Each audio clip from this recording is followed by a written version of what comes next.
जय श्री हरि विष्णु, जय सूर्यदेव। दोस्तों, मकर संक्रांति के इस पावन पर्व की हार्दिक शुभकामनाएं। मकर संक्रांति वह दिव्य दिन है जब सूर्यदेव मकर राशि में प्रवेश करते हैं और उत्तरायण का प्रारंभ होता है। यह पर्व दान, पुण्य, संयम और धर्म का विशेष महत्व रखता है। शास्त्रों में कहा गया है कि मकर संक्रांति के दिन किए गए दान, स्नान और जप का फल 100 गुना होकर प्राप्त होता है। इसी दिन धर्मराज महाराज भी मनुष्यों के कर्मों का विशेष रूप से लेखा रखते हैं। आज हम आपको सुनाने जा रहे हैं धर्मराज से जुड़ी एक अत्यंत पुण्यदायी कथा, जिसे सुनने मात्र से पापों का नाश होता है और जीवन में धर्म, सत्य और न्याय का मार्ग प्रशस्त होता है। यह कथा हमें सिखाती है कि मनुष्य का हर कर्म लिखा जाता है और अच्छे कर्म ही मोक्ष का द्वार खोलते हैं।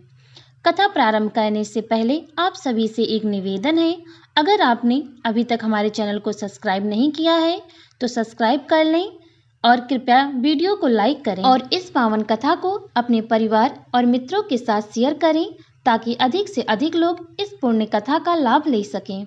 अब आइए पूरी श्रद्धा भाव से मकर संक्रांति की धर्मराज वाली कथा को सुनते हैं। एक समय जब पृथ्वी लोक पर बाब्रुवाहक नाम का एक राजा राज करता था। उसके राज्य में किसी चीज की कमी नहीं थी। इसी राज्य में एक हरिदास नामक ब्राह्मण भी निवास करता था, जिसका विवाह गुणवती से हुआ था, जो कि बहुत ही धर्मवती एवं पतिव्रता महिला थी। गुणवती ने अपना पूरा जीवन सभी देवी देवताओं की उपासना में लगा दिया और वह सभी प्रकार के व्रत करती थी और दान धर्म भी किया करती थी। इसके अलावा अतिथि सेवा को वह अपना धर्म मानती थी।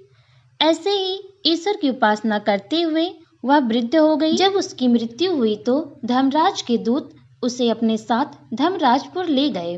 यमलोक में एक सुंदर सिंहासन पर यम धर्मराज विराजमान थे और उनके पास ही चित्रगुप्त भी बैठे थे। चित्रगुप्त जब धर्मराज को प्राणियों का लेखा जोखा सुना रहे थे, तभी यमदूत गुणवती को लेकर पहुंचे। गुणवती यमराज को देखकर थोड़ा भयभीत हुई और मुंह नीचे करके खड़ी हो गई।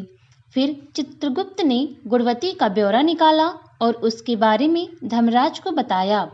धर्मराज ने गुणवती का पूरा ब्यौरा देखा और वह प्रसन्न हुए, लेकिन फिर भी उनके मुख पर थोड़ी उदासी भी छा गई। यह देखकर गुणवती ने पूछा, हे प्रभु, मैंने तो अपने जीवन काल में सारे सत्कर्म ही किए हैं, फिर भी आपके मुख पर उदासी छाई है। इसका क्या कारण है? प्रभु, मुझसे क्या भूल हुई है? धर्मराज ने कहा, हे देवी, तुमने सभी देवी देवताओं के व्रत किए हैं, उपासना की है, लेकिन कभी भी तुमने मेरे नाम से कुछ पूजा पाठ या दान नहीं किया। धर्मराज की बात सुनकर ही गुणवती क्षमा याचना करने लगी और कहने लगी, हे प्रभु, मुझे आपकी उपासना के बारे में कुछ पता नहीं है। कृपया करके मुझे ऐसा उपाय बताइए प्रभु, जिससे सभी मनुष्य आपकी कृपा के पात्र बन सकें। मैं आपके मुख से भक्ति का मार्ग सुनना चाहती हूँ और मेरी कामना है कि मृत्यु लोक पर वापस जाकर मैं भक्ति करूँ और सभी लोगों को इस बारे में बताऊँ। धर्मराज ने बताया, जिस दिन सूर्य देव उत्तरायण में प्रवेश करते हैं, यानी मकर संक्रांति के दिन मेरी पूजा शुरू करनी चाहिए और उस दिन से लेकर पूरे 1 साल तक मेरी पूजा करते हुए ये कथा सुननी चाहिए। साथ ही मेरी पूजा करने वाले व्यक्ति को धर्म के इन 10 नियमों का पालन अवश्य करना चाहिए। पहला, धीरज रखना यानी संतुष्ट रहना। दूसरा, अपने मन को वश में रखना और सभी को क्षमा करना। तीसरा, किसी प्रकार का दुष्कर्म नहीं करना। चौथा, मानसिक और शारीरिक शुद्धि का ध्यान रखना। पांचवा, अपनी इंद्रियों को वश में रखना। छठवां, बुरे विचारों को अपने मन में न लाना। सातवां, पूजा पाठ और दान पुण्य करना। आठवां, व्रत करना और व्रत की कहानी सुनना। नौवां, सच बोलना और सभी से अच्छा व सच्चा व्यवहार करना। 10वां, क्रोध न करना। धर्म के इन सभी लक्षणों का पालन करते हुए 1 साल तक मेरी कथा नियम से सुनी, दान पुण्य और परोपकार के काम करें और अगली मकर संक्रांति पर इस व्रत का उद्यापन करें। इसके बाद मेरी एक मूर्ति बनाकर विधि विधान से प्राण प्रतिष्ठा करवाकर हवन पूजन करें और साथ ही चित्रगुप्त की भी पूजा करें और काले तिल के लड्डू का भोग लगाएं। इसके बाद ब्राह्मण भोज करवाएं व बांस की टोकरी में 5 सेर अनाज का दान करें। साथ ही किसी जरूरतमंद को गद्दा, तकिया, कंबल, छप्पन, लोटा व वस्त्र आदि दान करें। संभव हो तो गौ दान भी करें। धर्मराज से व्रत की पूरी कथा सुनकर गुणवती ने पुनः धर्मराज से प्रार्थना की, हे प्रभु, मुझे फिर से मृत्यु लोक में जाने दीजिए, जिससे मैं आपका व्रत कर सकूं, साथ ही इस व्रत का प्रचार भी लोगों में कर सकूं। इस पर यमराज ने गुणवती को धरती लोक पर फिर से जाने दिया। धरती पर वापस आकर गुणवती ने धर्मराज द्वारा बताए गए व्रत के बारे में अपने पतिदेव को बताया। मकर संक्रांति आते ही गुणवती और उसके पति ने ये व्रत शुरू कर दिया।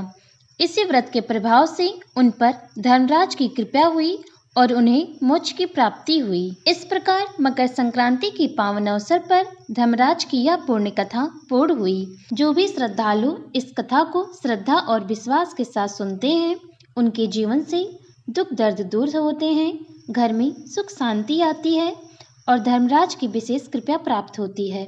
मकर संक्रांति पर धर्म, सत्य और दान का विशेष महत्व है। आज के दिन तिल, गुड़, अन्न और वस्त्र का दान करने से पापों का नाश होता है और पुण्य की वृद्धि होती है।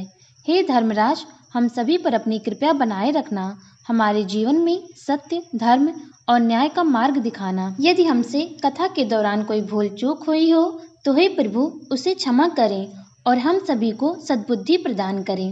अब थोड़ी देर भगवान का ध्यान करें और मन ही मन अपने परिवार की सुख समृद्धि की कामना करें।